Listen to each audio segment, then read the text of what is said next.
এক নাম্বার হাদিস শরীফ।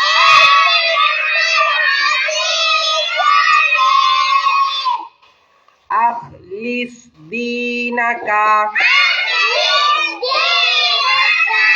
ইয়াকফিকাল আমালুল কলিল। অর্থ তোমার ঈমানকে খাঁটি কর,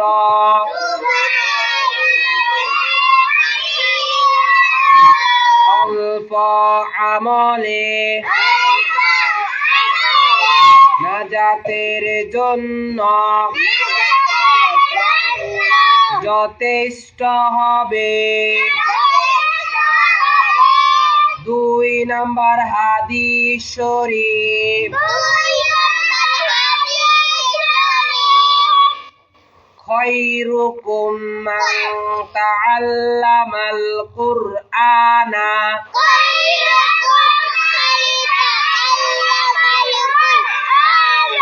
ওয়া আল্লামাহু।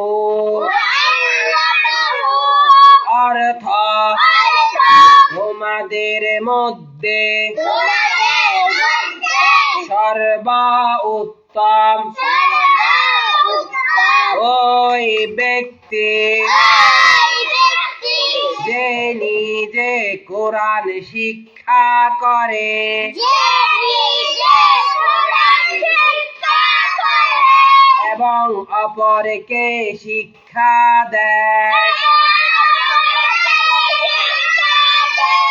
তিন নাম্বার হাদিস শরীফ। তালাবুল ইলমি ফারিদাতুন আলা কুল্লি মুসলিমিন। অর্থ জ্ঞান অর্জন করা প্রত্যেক মুসলমানের উপর ফরজ। চার নাম্বার হাদিস শরীফ। আত-তুহুরু শাতরুল ঈমান। অর্থ পবিত্রতা ঈমানের অঙ্গ। পাঁচ নাম্বার হাদিস শরীফ। মিফতাহুল জান্নাতিস সালাতু। অর্থ নামাজ বেহেশতের চাবি।